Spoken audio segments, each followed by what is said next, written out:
Good morning to all.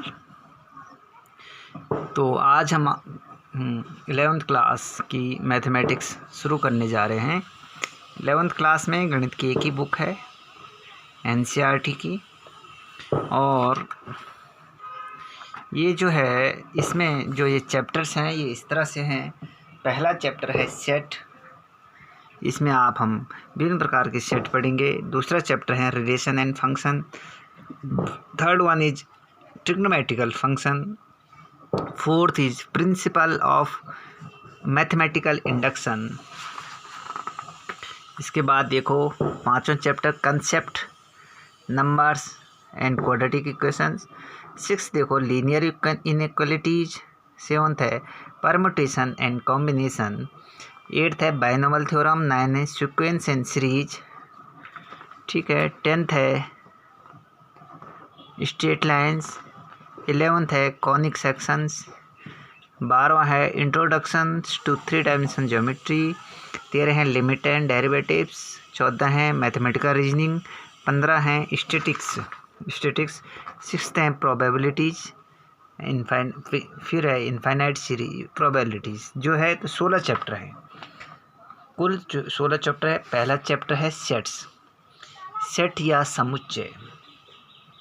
इसमें हम देखेंगे, इसमें ये सब टॉपिक्स हैं सेट्स के। पहले टॉपिक के कंटेंट्स में देखो इंट्रोडक्शन है, सेट एंड देयर रिप्रेजेंटेटिव्स हैं, द एम्प्टी सेट है, फाइनाइट एंड इनफाइनाइट सेट हैं, इक्वल सेट्स हैं, सबसेट्स हैं, पावर सेट्स हैं, यूनिवर्सल सेट हैं, वेन डायग्राम हम इसमें पढ़ेंगे ऑपरेशन ऑन सेट्स। दूसरा हम पढ़ेंगे इसको complements of a set. And next one is practical problems of union and intersection of two sets, ठीक है। हम यूनियन और इंटरसेक्शन पढ़ेंगे। तो सबसे पहले हम देखते हैं सेट क्या होता है, समुच्चय क्या होता है, ठीक है। सेट या समुच्चय क्या होता है, किसको हम कहते हैं कि ये सेट है, ठीक है, या समुच्चय है। देखिए सबसे पहले सेट क्या है। सेट हम किसको बोलते हैं, देखो सेट का मतलब क्या होता है कि जो एक सुपरिभाषित संग्रह होता है वस्तुओं का, सुपरिभाषित संग्रह होता है, ठीक है। सेट्स सुपरिभाषित संग्रह, सेट हम किसको बोलेंगे, सेट को ही हम कहते हैं समुच्चय। सेट या समुच्चय नहीं बोलते, ये इस चीज़ का सेट है, ठीक है। ये इस चीज़ का क्या है, सेट है। गेंदों का सेट है, बल्लों का सेट है, मतलब एक जैसी चीज़ें, ठीक है, जो हम कह सकते हैं कि वस्तुओं के सुपरिभाषित संग्रह को, सुपरिभाषित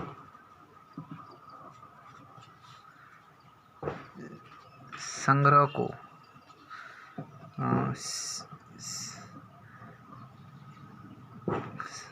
या जो सुपरिभाषित संग्रह है या समूह है, समूह को सेट कहते हैं, इसका मतलब the defined collection of the goods are called as sets. Defined collection मतलब एक ऐसा कलेक्शन से जिसको हम कलेक्ट कर सकते हैं, या जिसको हम बोल सकते हैं, जिसको हम परिभाषित कर सकते हैं, डिफाइंड कर सकते हैं, उसको हम क्या बोलते हैं, सेट बोलते हैं। जैसे हम उदाहरण के लिए हम बोलते हैं, जैसे ताश की गड्डियाँ हैं, जैसे ताश की गड्डियाँ हैं। प्लेइंग कार्ड्स मतलब प्लेइंग कार्ड्स क्या है, सेट है। प्लेइंग कार्ड्स के सेट है। ताश की गड्डियाँ हैं, एक समुच्चय है ना, कि उसमें ताश ही ताश है, ठीक है। ताश ही ताश है, उसमें ईंट होता है, ठीक है, पान होता है, ठीक है। एक हर पत्ते जो 1 से 13 तक की हर पत्ते की जो 4 एक सेट होते हैं, ठीक है। उसमें ईंट होता है, चिड़िया होता है, ठीक है, पान होता है। तो इस तरह से एक वो सेट दिखता है, ठीक है। 1 के चारों पत्ते, 2 के चारों पत्ते, 3 के चारों पत्ते, या 13 के चारों पत्तों का एक सेट होता है। कुल कितने 52 जो पत्ते होते हैं एक सेट के तौर पे होते हैं। उसी तरह आप कह सकते हैं जैसे क्रिकेट टीम के सदस्य हैं, क्रिकेट टीम के सदस्य नहीं है, माना भारतीय क्रिकेट टीम है, उसमें 11 सदस्य हैं, वो भी क्या है, एक सेट है ना, एक जैसे लोग हैं, एक जैसे चीज़ हैं, मतलब एक जैसा परिवार जैसा है, या हम बोल सकते हैं set of natural number. Set of natural number, जो नेचुरल नंबर होते हैं, ठीक है, 1 2 3 4 5 6 7 8 क्या एक जैसे है ना, 1 2 3 4 5 6, क्या सिमिलरिटीज इसमें एक सिमिलरिटीज हैं कि वो क्या हैं, सेट हैं, 1 2 3 4 5 6 7 8 एक सेट हैं, ठीक है, सम ऑफ नेचुरल नंबर, या हम बोल सकते हैं in English alphabet sets of vowels, AEIO, नहीं, सेट ऑफ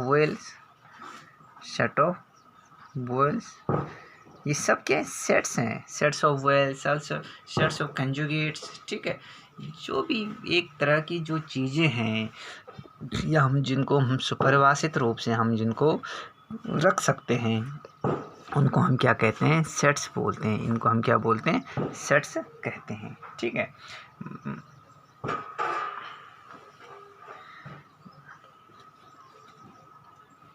समझ गया आप, ये क्या है, सेट है। आप देखो इनको कर रखा है, और नेचुरल नंबर लेस देन 10, मतलब 10 से कम जो है विषम नेचुरल नंबर है, वो देखो सेट है 1 3 5 7, एक सेट आ रहा है ना, ये चीज़ क्या है, ये 1 3 5 7 9 क्या है, ये सेट ऑफ नेचुरल नंबर है, ये set of natural number less than 10, या set of odd natural number less than 1 less than 10, एक सिमिलरिटीज है। The river of India, the well swing alphabet, देखो नेमली AEIOU, ये सब सेट्स हैं। देखो प्राइम फैक्टर ऑफ 220, 210 के प्राइम फैक्टर क्या है, 2 2 3 5 7, मतलब सेट का मतलब सीधी सी बात है, जो जहाँ पे जैसे जिसका एक हम जिसको डिफाइन कर सकते हैं, उनमें कुछ ना कुछ सिमिलरिटीज़ होती हैं, और जो सिमिलरिटीज़ होती हैं, उस सिमिलरिटीज़ के कारण हम उनको एक समुच्चय में रख पाते हैं, एक सेट्स में रख पाते हैं, जैसे सेट ऑफ क्लास 11th, नहीं, sets of class 11th boys, ये set of class 11th girl, ये set of 11th class students, ये सब मतलब इनको समुच्चय बोलते हैं, एक जैसी हम चीज़ों को रखते हैं, जैसे सेट ऑफ नेचुरल नंबर। अब इसमें कई बार हम इंडिकेशंस, मतलब ये संकेत भी होते हैं, सिंबल्स हम इनका यूज करेंगे कहीं पे, जैसे नेचुरल नंबर को दर्शाना है तो n से दिखाना है, ये नेचुरल नंबर क्या है, n क्या है, the set of natural number,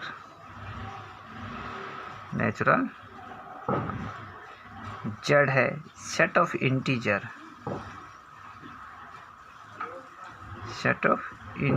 से क्यों है, सेट ऑफ रेशनल नंबर, देखो क्यों क्या है, सेट ऑफ रेशनल नंबर, इसी तरह से R है set of real number, indications हैं, कहीं पे अगर रियल नंबर को दर्शाना होगा इस सेट थ्योरी में तो R से दर्शाएंगे हम, ठीक है, इस तरह से। अब हम यहाँ पे एक और चीज़ सीखते हैं, इस सेट्स में एक इस्तेमाल चीज़ होगी है, ये क्या है, या यहाँ पे हम एक चीज़ दूसरी देखते हैं, ये इसको क्या बोलते हैं, यूज होगा, इसको अभी देख लें, इसको बोलते हैं एप्सिलॉन, क्या बोलते हैं इसको, एप्सिलॉन मतलब बिलोंग्स टू, ये फ्रेज है, क्या है, एप्सिलॉन क्या है, बिलोंग्स टू, मतलब एप्सिलॉन कहीं पे दर्शाएगा, epsilon is used to belong, the phrase belongs to, जैसे माना कहीं पे हम दर्शाते हैं 1 बिलोंग्स टू क्या है, नेचुरल नंबर, एक क्या है 1 क्या है, एक नेचुरल नंबर है, तो हम कह सकते हैं 1 belongs to a natural number, 2 क्या है, 2 बिलोंग्स टू नेचुरल नंबर। तो ये एप्सिलॉन का साइन है, ये है एप्सिलॉन बिलोंग्स टू। हम माना बोलते हैं -1 नेचुरल नंबर है, नहीं है, तो हम कहेंगे -1 डज नॉट बिलोंग्स टू ठीक है, -1 does not belongs to a natural number, -1 does not belong to a natural number. तो अगर कोई नंबर किसी सेट को बिलोंग करता है, ठीक है, कोई नंबर किसी सेट को बिलोंग करता है, तो हाँ वहाँ पे हम कहते हैं 1 belongs to this natural number. If a number is does not belongs to a natural number, if there could be the there could be any sets if the number does not belong, if the number is are having the same family to which it belongs to, then we will say that this number is belongs to this number. If this number does not belong to same family, we can say the this number does not belongs to a number। अगर हम कहते हैं कि tree पेड़ belongs to life living animal, तो क्या tree हम बोलते हैं जैसे कुर्सी चेयर बिलोंग्स टू लिविंग है, तो क्या चेयर लिविंग एनिमल है? नहीं। तो हम बोलें chair does not belong to a living animal. हम बोलते हैं dog belongs to living animal, तो ठीक है, मतलब डॉग लिविंग एनिमल बिलोंग करता है ना, है। तो अगर ये इस फैमिली से बिलोंग करता है तो हम कहेंगे this belongs to this number. अगर ये इससे मतलब नहीं, इसका ये से नहीं रखता है संबंध, तो हम कहेंगे this does not belong to this number. समझ गए आप? ये हम देखेंगे, हमने देखा। अब नेक्स्ट इसमें एक हेडिंग है,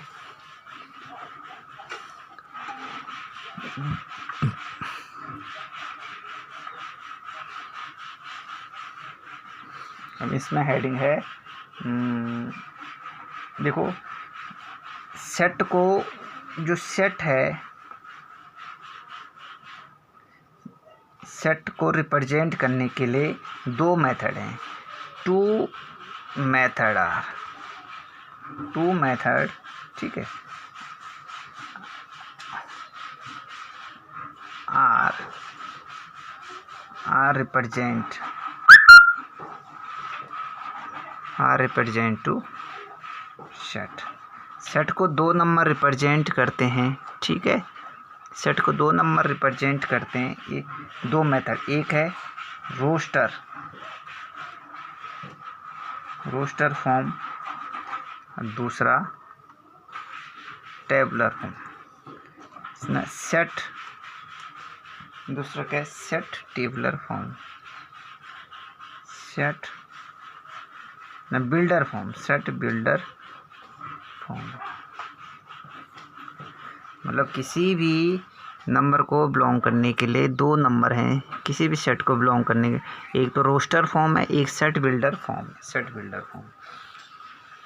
हम जैसे सेट को रिप्रेजेंट करेंगे, अभी सेट को रिप्रेजेंट करने की आपको तरीका बताऊंगा मैं कि किसी सेट को कैसे रिप्रेजेंट करते हैं। तो 2 तरीके हैं, एक तो रोस्टर फॉर्म है किसी भी समुच्चय या किसी भी सेट को रिप्रेजेंट करने के लिए, एक है सेट बिल्डर फॉर्म। तो जो रोस्टर फॉर्म है पहले हम देखते हैं, ठीक है, रोस्टर फॉर्म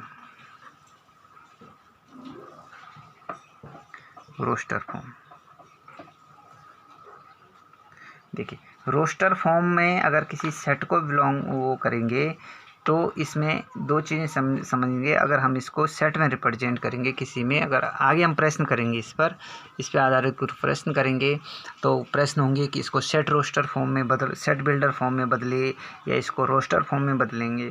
कहीं भी प्रश्न होगा कि इसको रोस्टर फॉर्म में बदलो, तो देखो यहाँ पे 2 चीज़ें समझनी है कि रोस्टर फॉर्म में बदलने के लिए ऑर्डर आर नॉट नेसेसरी, इसका मतलब क्रम जरूरी नहीं है। जैसे 1 के बाद 5 लिख सकते हैं, 5 के बाद 3, 3 के बाद 4, ऐसे लिख सकते हैं। और दूसरा क्या है, रिपीट नहीं करना है शब्दों को, non repeating number should be, ठीक है। अभी हम समझाते हैं कैसे। जैसे 1 को 1 2 3 4 हम ये नहीं करेंगे, 1 2 3 4 फिर 4 2 1 ऐसे नहीं लिखेंगे। अभी हम समझाएंगे आपको इसको रोस्टर फॉर्म में से। अभी प्रश्न आएंगे तब आप समझ जाएंगे। एक है सेट बिल्डर फॉर्म में किस तरह से किसी को रिप्रेजेंट करेंगे, तो सेट बिल्डर फॉर्म में देखना है कि सिंगल कोई कॉमन प्रॉपर्टी होनी चाहिए, सिंगल एक कॉमन प्रॉपर्टी होनी चाहिए। सिंगल कॉमन प्रॉपर्टी जो होगी तब हम उसको क्या है बिल्डर फॉर्म में क्या करेंगे, तब्दील करेंगे, ठीक है, सेट बिल्डर फॉर्म में चेंज करेंगे।